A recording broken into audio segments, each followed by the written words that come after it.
Hey, it's gonna be a sweet video today, and I promise that you're gonna love it. Ooh, I love it. Crap. It's one hell of a beast. It's flying. It's already at 140. Whoa! It's awesome. I don't want to drive this car anymore. Today we have a car to review, but this just isn't any ordinary car. You just listen to me here. This car is from 2004, and since it was bought, it only had one owner. It's been 12 years. This car had 2 engines, 3 gearboxes. It has insane mileage, 620,000 kilometers as of now. And that's not all. It speeds up to 106 seconds and costs 250,000 rubles. Amazing! Let's go.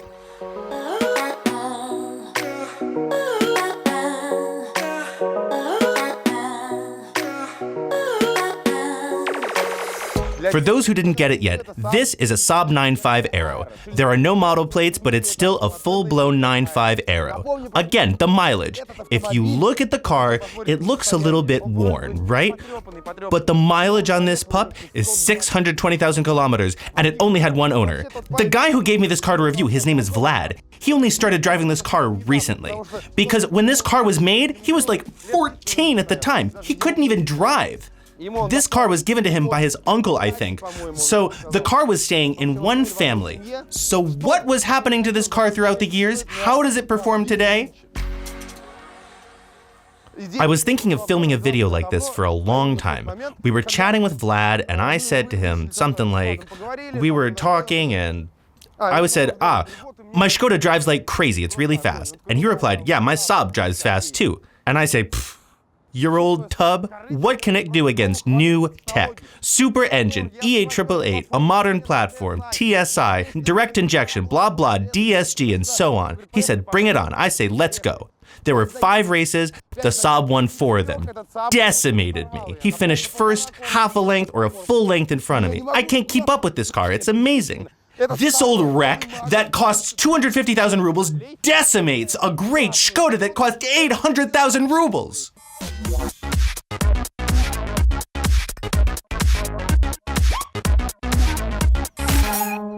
It's not that simple. If it wasn't modified, it wouldn't have won. It had work done to it. As I stated, it had 2 engines and 3 gearboxes, and the replacement was done accordingly. As it's a 235R engine, it should have a Mitsubishi turbine. But Vlad decided to put in a 35 Garrett turbine from a Skyline. That's what he said to me. This car also had its injection modified because the original manifold with a turbine wasn't able to fit. They re-welded the exhaust manifold, and that's why it's all cracked down there at the weld seams. The engine unit was re-flashed, chip tuning was done. This car also got 520 newtons of the drive torque and 350 to 370 horsepower. This was the reason the first 2 gearboxes broke. They just died. They couldn't handle the drive torque of that particular engine. Then Vlad found a unique gearbox from a diesel engine. These Saab models also have diesel engines, which is baffling to me. The Swedes are like, we're going to manufacture a business class model with the hint of a sports car, and let's put a diesel 1.9 engine inside that has 120 horsepower. This Saab is amazing. Everything is amazing, but it speeds up to 100 in 13 seconds. What do you need it for then? If people who like Saabs and own one call it an airplane which doesn't fly anywhere on diesel. But gearboxes on diesel models are more reliable. They're made to withstand greater drive torque. That's why we have a gearbox from a diesel model. This also had a number of positive changes. First of all, the transmission ratio is different because the gearbox is from a diesel model. A diesel engine is less speedy. That's why the transmission ratio is greater. That's why when the gearbox got installed, the car started to drive faster because Vlad told me he could do 280, and the car apparently never reached the red line. The tachometer hasn't reached the red zone yet. You know, if you've bought yourself this kind of a Saab, I congratulate you. You're now living in a body shop. Because half the parts in this vehicle are really hard to get new. A lot of the parts are unified with Opel parts because the manufacturer is General Motors. You can thank them for that.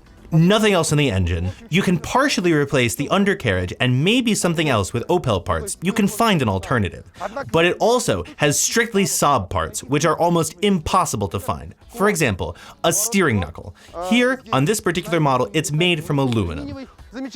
I've already searched online for some particular spare parts here, and I can't find them anywhere. These Saabs have a number of faults that everyone knows about. Everything is faulty here. So Saab lovers know what's up and can diagnose a car based on a picture. You tell them what's wrong, and they tell you what to replace. Another thing that bugs me in Opels and in General Motors in general is the ignition coil. There's a module here for all 4 cylinders, only one ignition coil. This part pisses me off, because when one ignition coil breaks, you replace it as a whole and it's really pricey. General Motors came to it and I hate them for it with a passion. This is wrong. It's wrong to do this to a customer. Of course, the plant benefits from it because they sell spares. So if you forget to change your spark plugs, you'll have to replace the ignition coil. If you stop the engine early with no turbo timer, you'll have to replace the turbine. The chains and the chain engine, for example, drive for 150, 200,000 on these cars, and that's good. It's the only thing that operates normally on these cars. Vlad replaced the chain recently here, the oil deflectors, blah, blah, blah, blah, blah. So basically did engine maintenance. And this is quite inexpensive. He paid like 40,000 for this.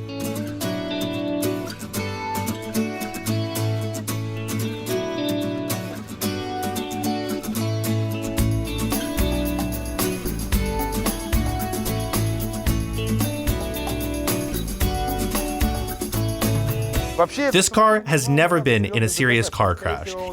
If it ever did, it never would have lived until the present day. And also, per Vlad's words, the only elements on this car that were never painted or worked on are the ones that are covered in film. 2 rear quarter panels and the roof. All the other parts were either replaced or repainted. Recently, he replaced these doors. The old doors were all worn out and looked terrible, so he replaced them all. The interior was replaced too. The original one was chewed up by dogs. Also, with mileage like this, it was all worn out. These Saab models have a great configuration, especially the Aero version. It had seat ventilation. The leather was perforated and ventilated, but as the interior was replaced, these seats are from a disassembly. They're ordinary heated seats and don't have seat ventilation. They're much cheaper. But the openings indicate an Aero version, and all the side supports are in place, and it's awesome. The steering wheel is from a 9.3. I reckon the original one was probably worn down all the way to the metal ring. The speaker system here is standard, with a touchscreen. When we saw something like that on a Galant from 1998, we were surprised, but not here. But I think it's nice to get a car like that. The side mirrors are small and it's difficult to see stuff in them. You'll need to squint, and that's a downside. They're aspherical. The viewing angle is a bit wider, but still. The design of this Saab is really specific. Some people like it, some people don't. I personally don't really like it, but it's its own design. They follow their own signature style because something similar was in the 9000 model. By the way, I really liked one feature here called Night Panel. The inside is quite dark because it's tinted to shit, even the windshield. I don't even know how he drives at night. So it has a night panel. You turn it on, the tachometer turns off, the tachometer lighting turns off, all the dials are turned off besides the speedometer, and the speedometer only lights up to 140. And this is a really nice touch. The ignition switch really surprised me. It's really cool. It's located in this cool place. is. It feels weird at first, but when you get used to it, it's really cool and comfortable. The window rollers are located in the same spot as on the Lincoln Navigator, but on the Navigator, they're placed in a comfortable position. Here, I need to fold my hand like this to reach it. Don't even get me started on the back windows. They're a pain in the ass to reach. It's a gigantic problem for me, but it's all nothing compared to the way this car drives.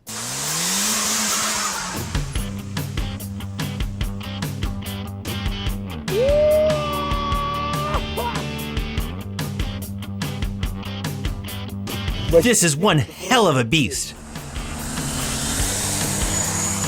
It's flying! It's already doing 140! Woohoo! Whoa! We can pass anyone in this car, I swear.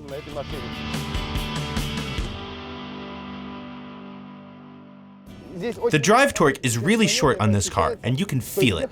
It drives after 3.5. Before 3.5, it's not that good. You can feel that the torque platform is between 3.5 and 5 because it just pulls. It just jumps on those revs. The curb weight of this car is around 1 ton and 685 kilograms. My white Mercedes has a curb weight of 1 ton and 615 kilograms. This car is heavier than my Mercedes by 70 kilos. The Mercedes declared acceleration from 0 to 100 is 7.9, let's say 8 seconds. This Saab Aero with a manual gearbox has a declared acceleration from 0 to 100 of 7 seconds. But this car has had some work done, and it drives even faster than that, maybe by a whole second, maybe 6 seconds. When you have something like this, and when you make a turbo car like that, which people call an aeroplane, and it is honestly iconic, why can't you pay more attention to the suspension mount and make it more fitting to this type of power? I was speeding it up to 3,500 RPM, and when I stomped on the gas pedal, I felt scared because it starts to jump up. I can feel my steering wheel jumping out of my hands. The car starts to wobble. It doesn't stall, it jumps. It wants to jump sideways. If you have some kind of a wheel track, it wants to jump out of it. What else? It has a short travel range of the transmission lever. You may think that they're lengthy, but the gear shifting is great. It feels a bit sporty, you know? Once again, the gearbox, I think it's a problem with the engine clutch. It really is weird when you shift down. For example, I can't switch from third to second normally. Maybe the engine clutch is to blame. It can't switch back properly until the RPMs are reduced. Maybe it's like that because of the diesel gearbox, but it refuses to quickly shift gears down. I can switch gears up just fine, but when I try switching gears down, no. Oh man, the work on the brakes wasn't in vain for sure. I was braking down from 120 real hard because I needed to enter this lot, and it nearly stopped in 100 meters. My Skoda couldn't do that in a million years. Oh man, it just freezes. It consumes something like 15 liters. In the city, it consumes about 12 to 15 liters. On the highway, it consumes less than 9 liters, more like 8 to 9. Which is a lot. Why do I say that this car couldn't stand out for me as a Saab 9000 did? When I drove the Saab 9000, I was very impressed. I had a feeling that I was driving something a lot better than this one. I can't shake the feeling here that this car is a parody. The engine and the gearbox is a parody of a premium sedan engine and gearbox. Like an engine on a Lexus car or a Toyota 1JZ engine. The engines are different, but that beastly feel is really similar. You can feel all the power in your hands, and it's really similar to the 1JZ.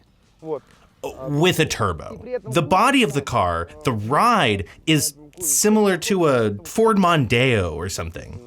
This one is a little bit harsh, but the overall feel is the same. I also feel like when General Motors were designing this car, they weren't really designing it. They just took what they had and made this. I don't like how it drives. I really don't. I feel like you could crash in it really easily.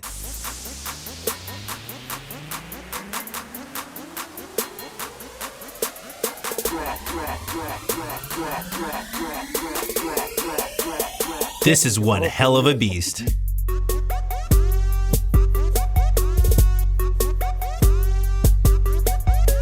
I'd exit the car, but I can't. The handbrake doesn't work. I also can't stall the car because I was racing on it. I need to give the turbine some time to cool off, so I can tug on the handbrakes and woohoo!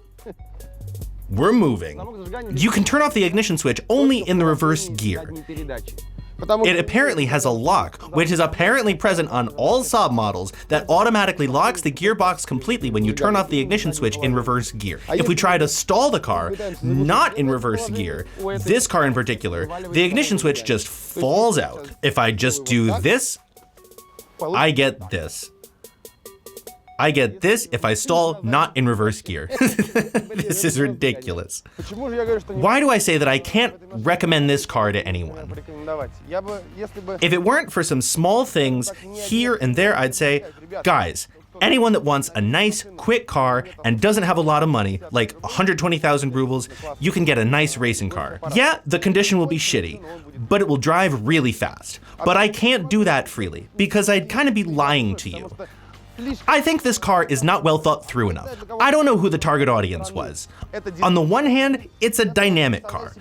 I see a young man, younger than 30, that wants to race, but this car is not for him, because it accelerates okay up to 60 from a traffic light, but when it accelerates up to 100, it starts to wiggle on the road with each pedal press.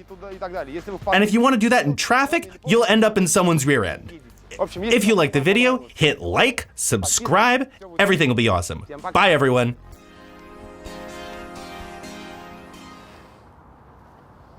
It even has a Parktronic, get that?